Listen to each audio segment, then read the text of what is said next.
appreciate it if I could have one conversation without hearing the words Hannah Montana? Yeah, that's right, girl. I know Hannah Montana.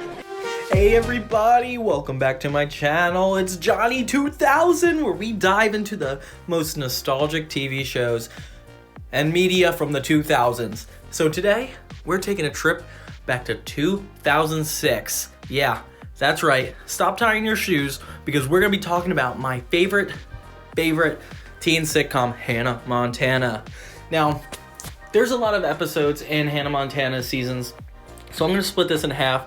We're gonna do part 1, the first 13 out of the 26 episodes in the series. So those of you who have somehow missed the phenomenon, Hannah Montana is a story of Miley Stewart, regular teenager with a secret double life as the pop sensation Hannah Montana. The show combined comedy, heart, music, and teen drama into the highly addictive Disney Channel classic. And it also gave us some iconic characters like Miley, Lilly, Oliver, and of course, Miley's dad, Robbie Ray, who is completely estranged that nobody's ever heard of before this program. So season 1 premiered in March 2006, and from the very first episode, it had me hooked. So let's go through episode by episode and kind of talk about what's been going on here. So we're gonna dive, unlike the Drake and Josh video, because of how many episodes are in this show, we're probably gonna dive into the summaries, we're gonna dive in some how well the story is crafted and how interesting the characters are and how they interact with each other. I'll give you a little bit of insight into my life and kind of how it shaped me as a growing person. So without further ado, let's get started. So every Hannah Montana episode title references a song, like Lilly, Do You Want to Know a Secret is a play on the Beatles song, Do You Want to Know a Secret? Okay, Miley Stewart's best friend, Lilly Truscott, buys 2 tickets to see a Hannah Montana concert for her and Miley. Because Miley's secret is Hannah Montana, she says she can't go. Since she said no, Lilly ends up going to the concert with Oliver Oaken, who is Miley and Lily's friend. So at the concert that night, Lilly and Oliver end up actually sneaking into Hannah Montana's dressing room. Get out of here right now or I'll call security! Wait, no, I'm sorry! I was just looking for a souvenir! My name's Lilly Truscott, and I'm a huge fan. When she finds out that Miley is Hannah Montana, Aren't you gonna get that? No. I'm talking to you. That would be rude. Miley then explains to her why she did not tell her and then shows her the Hannah closet. However, when Lilly tries to convince Miley she should tell her secret at school, Miley thinks it's a terrible idea. And that kind of gets them into a big fight. Everything I was afraid that would happen, happened. So every Hannah Montana episode, Jackson's line of when you get it, flaunt it, references a song from the musical The Producers. Fermain is based on Frank Egelhofer, Martin Short's character in the movie Father of the Bride and Father of the Bride Part 2. And then Amber and Ashley, the popular girls in the episode, signature catchphrase, "Oh, tss," is a reference to a Disney cartoon, Recess, where the clique of the Mean Girls, called the Ashleys, would say, "Ooh, scandalous." You're pathetic. Ooh. So episode 2, Miley Get Your Gum, and the episode title's a play on the song Annie Get Your Gun by Squeeze, is basically Lilly knows Miley's secret and Oliver still doesn't, which he tells her that he loves Hannah. Deep down, maybe, just maybe, you feel the same way. Miley and Lilly actually try to get him to turn his attention to other girls because Miley is worried that if she told him the truth, he'd be in love with her too. So the girls come up with a plan to get him to hate Hannah. Oliver and Hannah meet at the Malibu beach and she chews gum because she knows he hates it. I totally understand if you want to transfer your obsession to Mandy Moore. You know, she's blonde again. No. My love is bigger than my disgust. And Even Oliver's fear wouldn't stop him from loving Hannah, so in a last-ditch effort, Hannah ends up chewing black licorice gum, even so far as blowing a large bubble which pops in his face, which is kind of gross, up his feelings, and in desperation, Miley pulls off the wig and shows him her identity. Oliver faints in shock. When he wakes up, he accepts Miley's secret and wants to be just friends, which is exactly everything everybody wanted at the beginning. And then we go back to the subplot, which is Jackson accidentally buying a girl a car and he tries to get Robbie to get rid of it, which is a weird subplot. Ooh, got a new car. You know, my wife, she had a car just like this. Traded it in. She thought it was too girly. And something weird in this episode is Lilly mentions having a brother when she says, "You'll learn to love him like I do with my brother's pet hamster." But in Would I Lie to You, Lilly, the first episode, she says, "Sometimes I wish I had a brother, and when I come over here, all better." I don't know if he's moved out or been estranged. Lilly creates an alter ego of her own, Lily LaFonda, to help keep Miley's secret, or Miley's Hannah Montana identity a secret. And then in this episode, Lola says her name is Lola LaFonda, but in later episodes, she actually refixes it to Lola Luftnagel.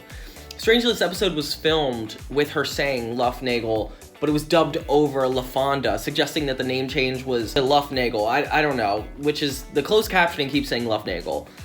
And then Hannah's wig actually has changed to a more realistic looking one since the pilot episode. And this is definitely the first episode to open with the song that was not premiered as a music video, as This Is the Life and Best of Both Worlds was already released with music videos before the series release. And then we know that Oliver has a crush on Hannah for 2 years. To make Miley's mouth turn black, Miley Cyrus apparently chewed gum that is tasteless but leaves a black stain on the mouth for at least like 30 minutes. But since the gum wasn't staining her lips enough, they had an artist like put black lipstick for further drippage. Oliver is known at school as the locker man because he can get any locker open, which never comes back. And then this was the first episode that aired on ABC Kids on September 9th, 2006. Okay, now the third episode is She's a Super Sneak. And then the episode is a title that references the Rick James song Super Freak. So Miley and Jackson both want to see the latest Ashton Kutcher film, but have to study while Robbie Ray goes out for a business meeting. And then after what seems like a long time of studying, which was actually 15 minutes, Miley and Jackson both sneak out separately. Miley meets up with Lily and Oliver, while Jackson meets up with some guy named Christopher. In the process of trying to appear to be friends with Ashton Kutcher, Miley and Jackson meet up. When Jackson spots Robbie Ray at the theater as well, everybody takes cover behind a cardboard cutout advertisement for a different movie. Lily? Miley?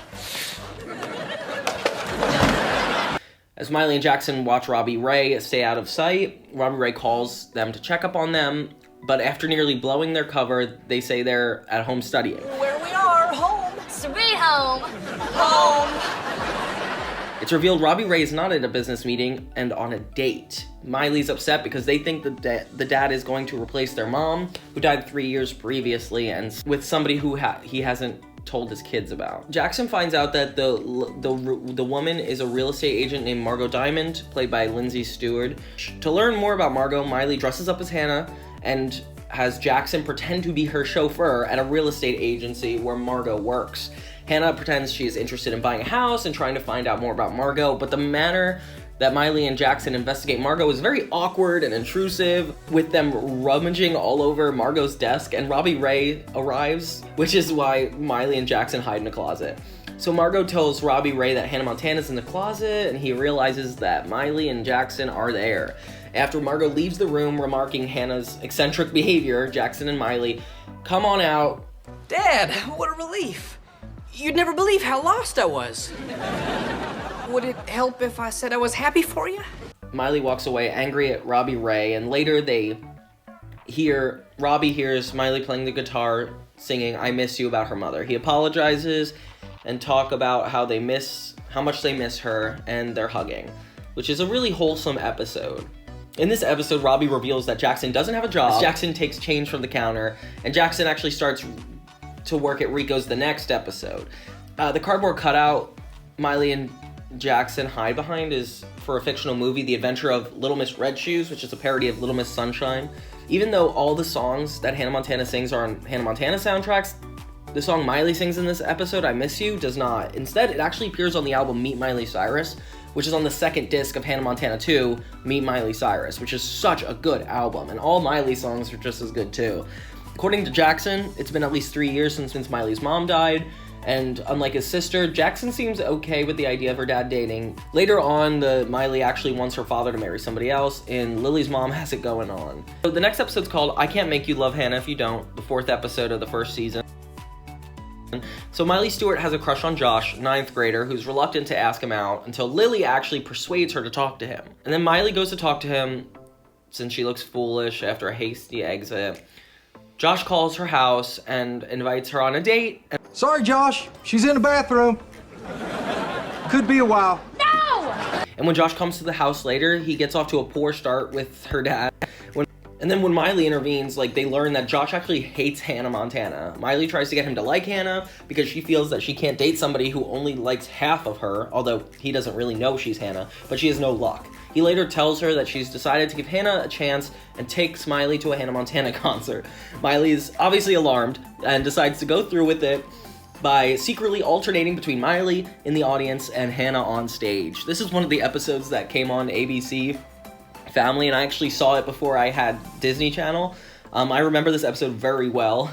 So Miley tries to hint at Josh to make Josh like Hannah more, such as she has hopes that she is not a diva, but Josh says he's more into hip hop, and Miley tries rapping, which is uncomfortable, and later says that Hannah should have body surfed in the crowd, which she ends up doing. So it's basically this thing of her trying to prove herself.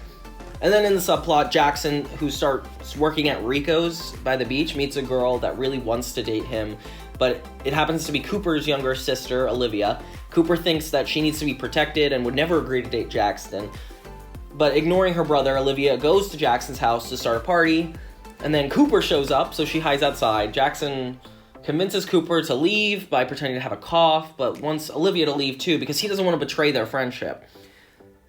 Olivia leans in to give Jackson a goodnight kiss, but Cooper walks back in the house to get DVDs he left. And then he's angry and tells Olivia to get in the car, and he's really disappointed with Jackson, but finds out that what his sister's really like when she makes out with the pizza delivery guy.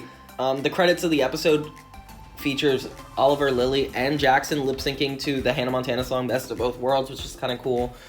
The lyric theater from Spider-Man 2 is shown. Computers were used to edit out the title, but it's definitely that one. And then the movie theater is the same that appeared in the Drake and Josh episode, Megan's New Boyfriend, which is funny. Okay, then we got episode 5, It's My Party and I'll Lie If I Want to. This is the 5th episode of Hannah Montana, and the title of the episode is a reference to the 1963 song It's My Party and I'll Cry If I Want to by Leslie Gore. So Miley takes Lilly as Lola backstage at the concert, but Lilly starts to embarrass Miley in front of her celebrity friends like Tracy Von Horn. Tracy refuses to accept her due to Lily's outrageous behavior, and Lilly is not really adjusting to the celebrity life like Miley has. So Miley tries to stop Lilly when she follows Gwen Stefani to the bathroom and asks her to sign her protective seat cover, but can't because she has to go to sing on stage. When Miley receives a phone call to Kelly Clarkson's party, Lilly gets excited, but Miley ends up lying to her to say that the party is canceled. So then at the party, Miley ends up not having fun due to the absence of Lilly. Oh, what's that? Oh, that's just Jackson playing his stereo too loud. Jackson, turn it down! I'm studying, fool! And as the photographer takes her photo, Miley freaks out because she did not want Lilly to see her at the party. So then she jumps on the photographer's back, trying to grab the camera, stop the pictures, and of course the next day Miley sees the picture of herself on the photographer's back on the front page of the newspaper and spends all day trying to make sure Lilly doesn't see it. Eventually, Lilly comes around to Miley's house, so Miley hides all the newspapers. When trying to stop Lilly from reading the paper, she stalls by talking. And then Lilly eventually finds out, so Miley confesses everything and is forgiven. When Lilly is Lola, goes to another party with Miley, Tracy sees her and won't accept her. So Hannah tells Tracy she doesn't accept Lola, she'll have to tell everybody that Tracy sneezed on the Olsen twins. In the subplot, Jackson is persuaded to lend his hair to a pretty girl, Nina, studying at beauty school, but finds out that the plot of Rico's when they make him bald, and for revenge, Jackson manages to have the girl cut Rico's hair, making him bald too. In this episode, Lola's last name, LaFonda, is changed to Lufnagel for all extra episodes. According to season 3 episode Ready, Set, Don't Drive, this episode takes place on November 4th, 2006. And according to Keeping Secrets, one of the several novels based on episodes of Hannah Montana, Tracy Von Horn's father is Hannah's record producer.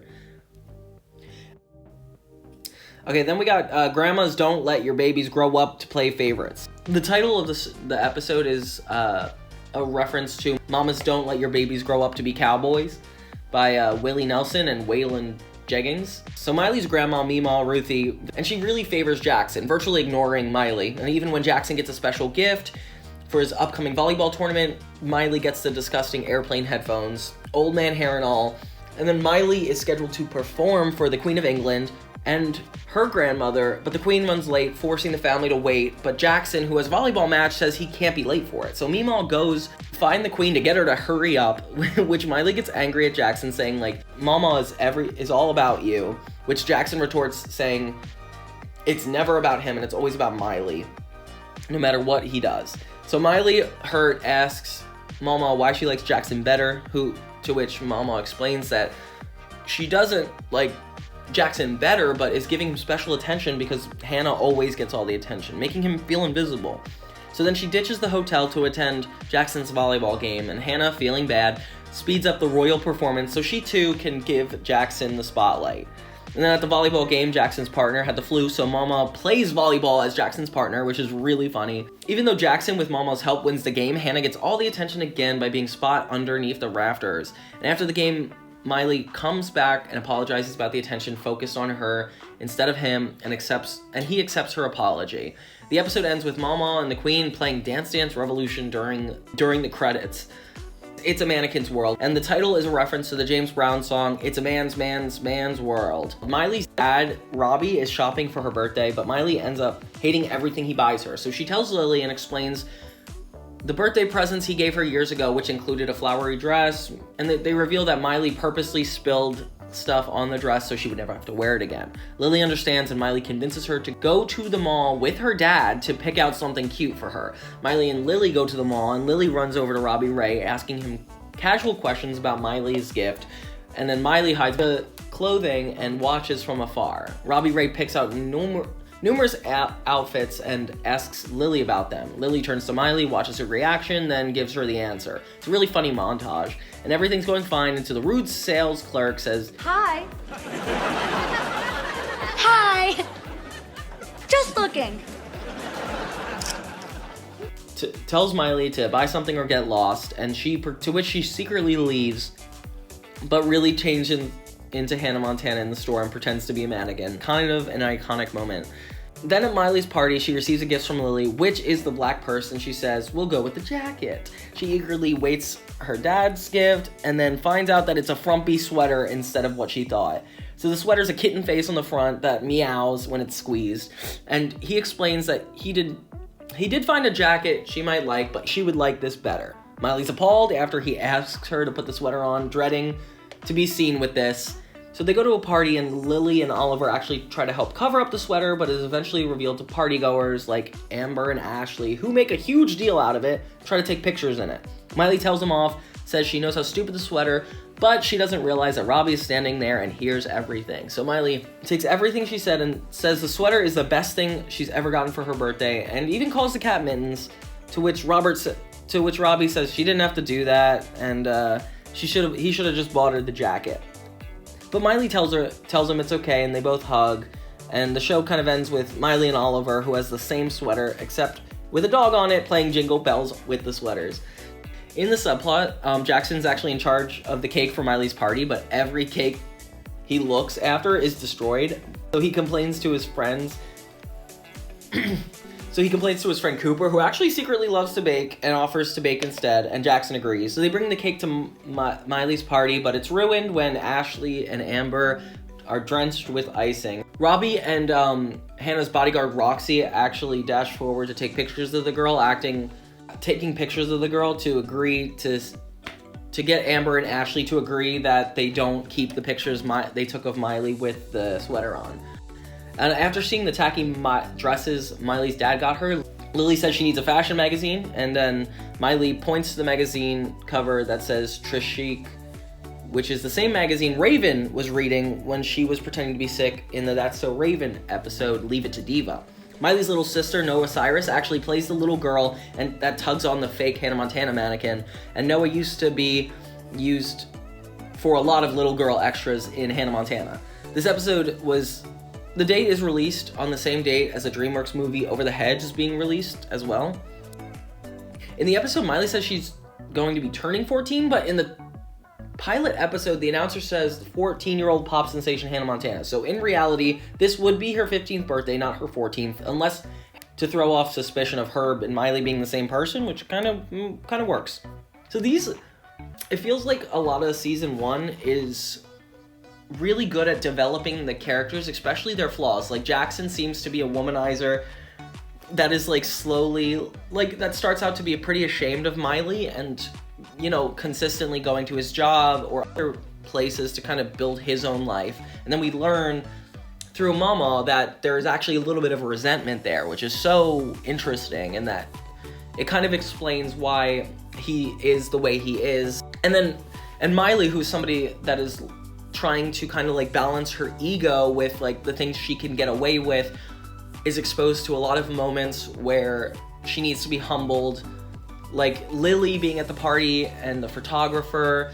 Oh, and then when she like just expects Jackson to drop everything to attend to her. The cool thing about Miley is like starting out as a celebrity and keeping it a secret. Obviously she could be a little bit more selfish, but now that people are starting to see her secret, she needs to, you know, like she's opening up a lot more. She's learning how to let people into her life more than just the secret. And that's including people that already even knew. Like, for example, like Robbie starts out as this really cautionary dad, and he's really good at like being caring and there for her, but then also like, you know, a lot of conflicts rise between her and him. And we see a lot of sides of Robbie that shows that he just wants to be closer to his daughter. And Miley is able to recognize this a lot, and she seems to learn from everybody around her. Maybe like the world doesn't revolve around her, which is such a great topic for a coming of age type show like Hannah Montana, where it seems like the big deal is that she's a pop star celebrity, but really she's just a teenage girl turning 13, 14 years old, which is normal. Like, that's the age when you start to actually let other people into your life and start taking accountability and responsibility for how others are treated around you. And just because she's a celebrity doesn't mean she's discluded from all that. And the thing that makes Miley so likable is that she genuinely does learn at the end of every episode, which is super important. And we get, and so far, like 7 episodes in, and it just feels like it's really nice to see them be flawed, but also still super likable, and a lot of the jokes are super funny. Okay, next we got Mascot Love, which is episode 8. And the title is a reference to the Captain and Tennille song, Muskrat Love. Miley thinks that she and Lilly should try out for cheerleading so they could spend more quality time together, since Miley's always at rehearsals, sound checks, whatever. Miley coaches Lilly into cheerleading so Lilly can make the team, but she's really bad. And then at the tryouts, she's scared Lilly won't make the team. And then she ends up doing her own skateboard stunts, which is kind of cool. And then Lilly gets on the team, but Miley doesn't, which is made, and then Miley's made as the mascot Pirate Pete. Arg!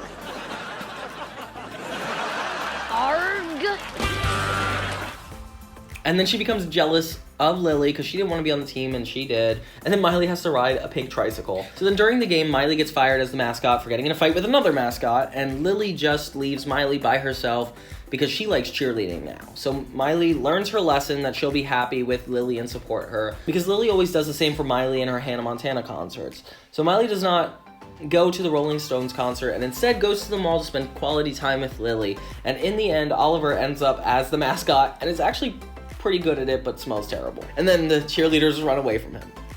In the subplot, Robbie pays Jackson to fix the sink and garbage disposal, and after some time they call a plumber, and he tells Robbie that Jackson actually saved the house from being flooded, so Robbie congratulates Jackson. The scene where Miley comes home and says the mask is following her is a reference to The Mask, in which the movie Jim Carrey is also trying to get rid of a mask, but is unable to because it keeps coming back to him. And then it's also funny because Miley always wanted to be a mascot, that she revealed during the Disney Channel Games of 2006. And in real life, Miley's favorite sport is cheerleading, and she revealed this on the Hannah Montana 2-disc special edition soundtrack. Now we got episode 9, Ooh Ooh Itchy Woman. The title is a reference to the Eagles song, Witchy Woman. Mr. Picker announces that they will be going on a class trip with Miley, Lilly, Amber, and Ashley will be sharing a tent. So Miley tries to get out of it, but it ends up not working. And Oliver is upset because he has to spend the night with Donnie, who is a boy that likes to make fun of him. So then when they all get to the campsite, Amber and Ashley are complaining about the lack of modern amenities and like coffee shops, which is so LA. Miley and Lilly get started on setting up their tent. Lilly is drawn away, and when she returns, Miley is with the tent. We see Miley already sets it up, completes with freshly picked flowers. She credits her upbringing in Tennessee as her tent raising skills. When Miley tries to settle Donnie's constant teasing, Amber and Ashley take credit for setting up the tent just because they happen to be standing there when Mr. Picker was checking Miley's tent. So the teacher makes Miley and Lilly apologize to Amber and Ashley, calling them lying little nasties. Amber and Ashley accidentally knock over the plate, somehow escaping punishment from the teacher. And then Miley, Lilly, and Oliver plan a scheme to scare Amber and Ashley because Oliver wants a reason out of a tent. So Oliver pretends he's a ferocious bear, and Miley and Lilly have to save Amber and Ashley. So Amber and Ashley actually run out and flee to the portable toilet, which flips over and is gross. Amber, Ashley, and Donnie inside with all the contestants over them. Ew. When Miley, as Hannah, goes as an interview, Oliver calls and tells her the bush they were standing on was poison oak, and she itches as she's being interviewed and gets embarrassed on national television as karma for what she did. And in the subplot, Robbie and Jackson catch a mouse, Linda. Little do they know that the mouse can actually play the piano quite well and is killing the mouse. And capturing and killing the mouse would be a terrible crime. Son, you don't kill a mouse with that kind of talent. Linda, you know achy breaky heart? It feels like all the subplots with Jackson and Robbie are just like mundane activities of them trying to get it done as like a comedy duo, which is kind of random. Okay, then we got episode 10, Oh Say Can You Remember the Words? Oh Say Can You Remember These Words? I think it refers to the lyrics in the Star Spangled Banner poem. Or song, I guess. Miley, Lilly, and Oliver are in drama class doing exercises when the teacher announces they'll be doing Romeo and Juliet, which Miley and Lilly are reluctant to do with Oliver as their partner. But Miley ends up with Oliver, they start working on the play, and Oliver can't focus, making silly jokes. Miley finds out that due to an experience a long time ago, Oliver can't really be serious in front of an audience, so she gets mad that he's never serious and tells her father that she will bail on him just as Oliver is coming into the house. So Oliver gets his feelings hurt. Later at the game, Miley sings Star Spangled Banner, but she's so distracted by her fight with Oliver, she accidentally sings Shakespeare. She's nationally embarrassed again, and now too scared to perform out of fear that she will forget the words again. Lilly tries to convince Oliver to come support Miley when she goes to the show called Top Rockers, but Oliver obviously doesn't want to because he's still mad. So in her dressing room, Miley's scared that she'll forget the words to her song, despite her dad saying she'll do fine. But she's sweating under the Hannah Montana wig. And then Lilly, coming as Lola, brings cue cards with lyrics on them just in case. But these lyrics also get jumpy as she starts to dance to the song that Hannah is singing and blocked by many different people. So then Hannah ends up messing up the song, to which Oliver actually starts singing along, and so does everyone else. So Miley remembers the lyrics, which in the end, Oliver comes through and Miley apologizes. It's cool that we finally get a second episode of Oliver where he's actually just not being goofy. It's nice to know that like even the goofy characters have like a really... In the subplot, Jackson actually has to cure Rico's candy habit after a bad trip to the dentist, and it soon becomes his own obsession, and he becomes more addicted to candy than Rico was. So then Jackson has a dream that he will eventually get fat and Rico will get strong. So Jackson wakes up, tries to stop eating junk food, and then while at the sister's concert, he starts eating carrots and has a hallucination that the pillows are talking couch bunnies. Don't know what he learned. A really deep-seated problem that wants to get solved. And we gotta credit Hannah Montana thus far for not doing too many repetitive storylines. Like they somehow managed to either get it to be about Miley and one other character, and then somehow still weaving the Hannah Montana pop star persona into it, which is so cool. And I love that her issues are nationally recognized, so when she makes a mistake, it's actually like 10 times worse, which we end up seeing a lot later in 2024 when cancel culture and online social media ends up being at the forefront of things anyway.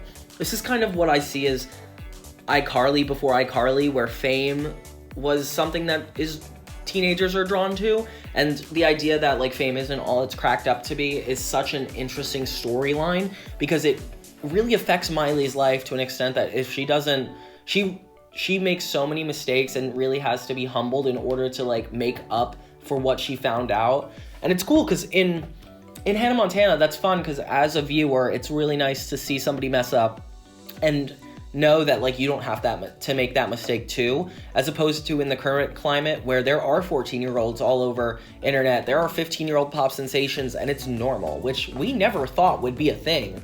And now it seems like they also get the same treatment as Miley, but in the world it's like a lot more scary. You know, like somebody says the wrong thing or does the wrong thing, and like Hannah, they get nationally ridiculed for it, and it stinks because the reality of it is in real life that stuff follows you, as opposed to like when Hannah is in these situations, like it kind of ends at the end of the episode, but the reality of this situation is kind of dark. Okay, episode 11, Oops, I Meddled Again. So the title of the episode is based on the Britney Spears song, Oops, I Did It Again. Miley checks her Hannah Montana fan mail, and she received an email from a girl, Becca Weller, that Miley finds out is in her homeroom. And she has a crush on Oliver, and wants his attention. So basically, Lilly tells Oliver this, and Oliver asks Becca if she'll go out with him. So Becca agrees, going on a date, and afterwards, Oliver tells Miley and Lilly that he kissed Becca and really likes her. Then Hannah gets an email that says that Becca's gonna break up with the boy he really likes. Whew! So Miley and Lilly thinks it's Oliver, so they tell him, and Oliver gets mad at Miley for being the cause of this relationship in the first place, but eventually forgives her and is about to break up with Becca himself. That's when Miley and Lilly find out that she was actually going to break up with her old boyfriend. Miley flies over them with a parasol in a chicken costume, which Jackson was wearing because of Rico and Oliver. And he tells Oliver not to break up with Becca, which is kind of an absurd way to deliver that news. Miley tells Becca that Miley did it because she was in love with him, and that Becca wouldn't find out that she knew about the impending breakup because, Well, all that's left to say is, book, bye-bye! she was really Hannah Montana, which Becca's not thrilled about. So she tells Becca and Oliver they're perfect for each other and gives up on Oliver. So in the subplot, Jackson is forced to wear chicken soup, promoting the spicy chicken wings for Rico, and later gets tumbled on by teens. This episode actually has been played out of order because Miley's father, Robbie, is writing a new song called The Other Side of Me, and it had already been sung by Hannah several times in previous episodes, which means the episode must have taken place before I Can't Make You Love Hannah If You Don't, which is going to come later. The same picture of Hannah Montana in Becca's locker was used in Oliver's locker in Miley Get Your Gum, and you could see Becca wearing a lavender-colored Hannah Montana shirt. The originally intended part of the episode was Jackson does the chicken dance to promote the chicken wings instead of singing the song, and I guess that got changed somewhere along the line. Okay, then we got On the Road Again. So On the Road Again is the 12th episode of the first season of, and the title refers to the Willie Nelson song On the Road Again, Hannah Montana, which is the crossover between The Sweet Life of Zack and Cody. I don't know about you guys, but this is kind of crazy. Hannah Montana, you know, now we know that it's a really popular show and has done really well, but this was the first season, episode 12 of Hannah Montana, that they had a crossover episode. I wonder, like, what would have happened if this didn't go super well. I mean, I'm sure nothing would have changed, but it's so interesting to think that Hannah Montana was, like, featured in a crossover way before it got popular. And then, of course, later, in the third season, I believe, they go back to another crossover. But this is really cool. I couldn't live with myself if I knew I was the person holding Robbie Ray back from howling again. Wow. Well, it's nice meeting you. I gotta admit, though, I was very disappointed in the crossover segment of Hannah Montana, because it feels like That's So Raven and Sweet Life is very carefully integrated into one another, but Hannah feels like kind of like a, you know, like it seems to be more of an episode of Hannah Montana than it is necessarily about the other two shows being involved at all, including like her barely talking to Raven. I mean, overall it was still a new show, so it's funny to think about. I don't know, it was kind of annoying at the time. But yeah, so when Miley stays at the Tipton in Boston, she meets Maddie Fitzpatrick, listens to Robbie sing Honky Tonk Heartthrob, which apparently he used to sing to her and her mother when they were Robbie Ray fans. So then Miley starts to talk to her father about his dreams and basically is convinced he gave up on them and he should probably get back to the stage life. So she actually recruits his former manager to get him back on the road. A man and his children sharing a heartfelt goodbye. You know what it reminds me of? The fact that my car is running and gas is $3 a gallon, let's... So Robbie goes on the road to San Diego with Roxy, taking care of Jackson and Miley, but Roxy is super overprotective and will not let the children go out of her sight, and even ties them along with her while she's asleep. So Jackson gets fed up and goes to San Diego, followed by Miley and Roxy. Billy Ray Cyrus as Robbie Ray sings I Want My Mullet Back, but upon seeing his father perform and going on tour with Toby Keith, Jackson changes his mind. So he reveals at the end that he didn't give up the dream because he had to, he did because he wanted to, and he wanted to spend time with his family and focus on being a good father to his kids. So at the end of the episode, Miley and Robbie perform together I Want My Mullet Back, complete with mullet wigs, and Jackson also wearing a mullet, doing an underarm trumpet, and yeah, it's just really funny. While there's no concrete information, it could be assumed that this episode was tacked on to the last minute of That's So Sweet Life, because Ashley Tisdale, being the only actress from either of the previous shows to be in the crossover at the beginning and end, referred to as that girl from Boston in the episode, is, I don't know, one can conclude that I would just assume that it was tacked on last minute and then changed after the end of the latter episodes when Hannah Montana was officially greenlit, which explains why her scene was so short. Okay, we're gonna tackle the last episode. So now we're at the halfway mark of the Hannah Montana season 1, and I just want to see how you guys are feeling. I just want to give a special shout out to Roxy, because I forgot how integral she is to the development of the show. Like, she is so funny, and it is so... she does such a good job at playing this part. I love how we're only halfway through the season, and we have so much empathy for Hannah. There's so much richness in this show, and like, I can tell from this very beginning that this... I mean, I should have known that this is already going to be one of the best shows. Like, I never really appreciate shows until it's like way later, but it's very clear that this show was so impressive. When I was little, I used to have the DVD of this show, and this was one of the only Disney shows to have released their complete first season on DVD. And I gotta tell you, I've watched the show over and over and over again. I don't know what about it is so interesting to me. So we're gonna cut this video off at episode 13 because I definitely don't think I could fit this all into one part right now. Maybe later I'll put the compilation together. But as of now, we're gonna finish off with this episode, and then I'm gonna release another video soon. Season 1, episode 13, You Were So Vain. You probably think this is about you. The title of the episode is a reference to Carly Simon's song, You're So Vain, from 1972. The lyrics are, you're so vain, you probably think this song is about you. So Hannah models her perfect skin for a Magic Glows It cream ad, and Lilly loses her contacts and has to wear dorky glasses. Miley gives her advice that looks don't matter, and when Lilly gets discouraged, okay. So then they get a billboard where a zit is painted on Miley's forehead by Liza the photographer, and Miley pretends it doesn't bother her to convince Lilly that she should still compete in her half-pipe finals and beat Heather, who has beaten Lilly every year, but it really does bother Miley, so she pays Jackson to return with her, hold the paint can of beige, and color over the zit. Hannah unveils the billboard through the public, and Lilly sees that it's painted over and got mad, so she lied, and tells everybody that looks don't matter, and the bird poops on her shoulder.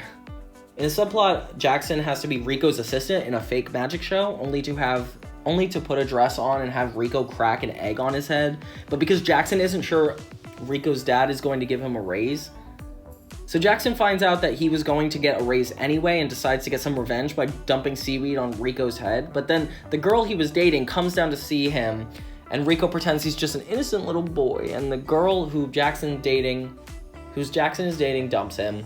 And then in season 3, Ready, Set, Don't Drive, the episode takes place. And then there's actually a novel based off this called Face Off. And so the Hannah Montana novel Face Off is actually based on this episode. Jackson's outfit was a gold dress and white gloves. And in the book, Rico had a magic wand, and Jackson was bribed into a small cage for the disappearing Tina trick. Rico also sent Jackson in the cage away to the San Diego Zoo in the book.